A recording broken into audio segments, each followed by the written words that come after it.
Hi, my name is Brahm Weinberg, and I am the rabbi of Kent Mill Synagogue in Silver Spring, Maryland, and also a member of the RCA's Executive Committee. It's always a pleasure to hear Divrei Torah from Chaverim in this forum, and now a pleasure to reciprocate and try to share a small thought in Parshat Vaera.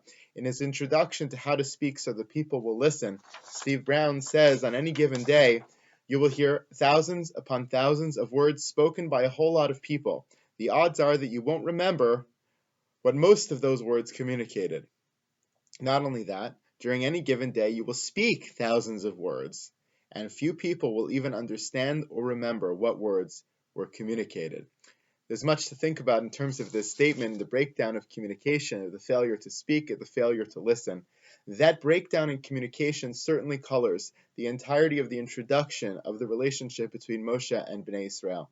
There's much to say about Moshe's perceived inability to speak, lo ish dvarim anochi. There's much to say about Bnei Israel's inability to listen, v'lo shamu Moshe mikotze ruach u'me'avodah kasha. But what interests me today is Hashem's reaction to this impasse in communication. As Moshe experiences his extreme frustration at the breakdown of communication and says, Hen b'nei Israel lo shamu al Moshe mikotze ruach me'avodah kasha. And then Moshe responds, Hen b'nei Israel lo shamu elai ve'ech yishmeini paro v'ani aral sfasayim. Moshe just gives up. He says, how can I do this? I'm an aral sfatayim. I can't communicate. They're not listening. The very next pasuk says, Vayedaber Hashem Moshe vel Aaron vayitzavim el bnei Israel ve'paro melech Mitzrayim. Hashem speaks to Moshe and Aaron and commands them upon Bnei Israel and upon Paro. To paraphrase the Medrash Sifrei in Parshas Vahaloscha, which explains this pasuk, Hashem was really telling Moshe that it doesn't matter what you think. It doesn't matter how frustrated you are. It doesn't matter how many rocks or tomatoes they throw in your face and how much opposition they give you. You are commanded to fulfill this mission. You have to go and you have to fulfill it. You have to be upon Bnei Israel. Vayitzavim al Bnei Israel par melech Mitzrayim. You have to be upon them. You have to fulfill this mission. This pasuk and Chazal's interpretation of this pasuk convey a beautiful idea about the necessity of perseverance in the face of challenges, the necessity to do what's right even when it's not comfortable, even when it's not quite what we want to do, even when it comes at great personal sacrifice, when it's for the sake of Hashem, for the sake of Am Yisrael, for the sake of the values that we believe in. But the Talmud Yerushalmi has in Maseches Rosh Hashanah a different take on this pasuk, which I find equally fascinating.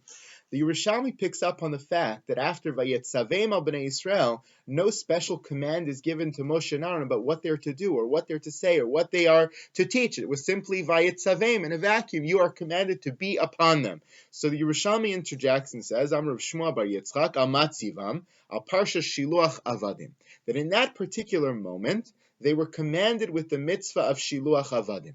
Reb Chaim Shmulevitz, in an amazing Sichas Musar, Maimer Lamed Aleph in Sichos Musar, he explains that Hashem wanted to command Bnei Israel about Shiluach Avadim at this moment in specific, the moment where they were still slaves but on the cusp of freedom, this unique liminal moment, because it was in that moment that they were able to feel something so deep and so passionate about the nature of being a slave and the nature of being free, that they would become attached to this mitzvah in a different way, in a way that was so whole, in a way that was so connected, in a way that was so deep that that connection would last forevermore. They were able to concretize the feeling that they were feeling in that moment in a particular mitzvah, so much that they could continue to relive that feeling long into the future, even after that moment had departed.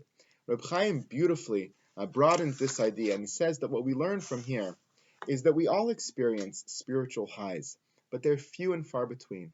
They are isolated, fleeting moments that come one day and are gone the next, come one moment and are gone the next. And if we rely solely upon those individual moments of a high, we will never become successful in our avodas Hashem, because they're not enough to sustain us.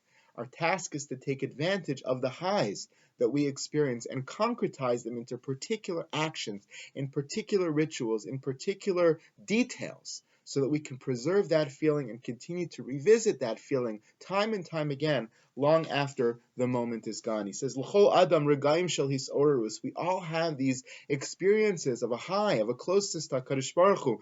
V'ikar ha'avodahi l'shamer es ha'isorerus shelo tifog. V'al yada lios le'ish acher. We have to hold on to those highs, to concretize them, to be able to carry them forward out of that moment into every subsequent moment afterwards.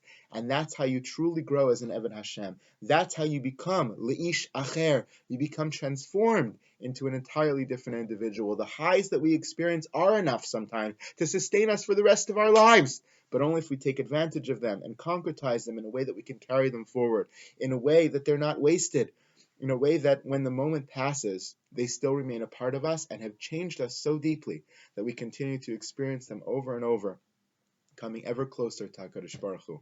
Have a wonderful Shabbos, a wonderful week. Thank you so much for listening.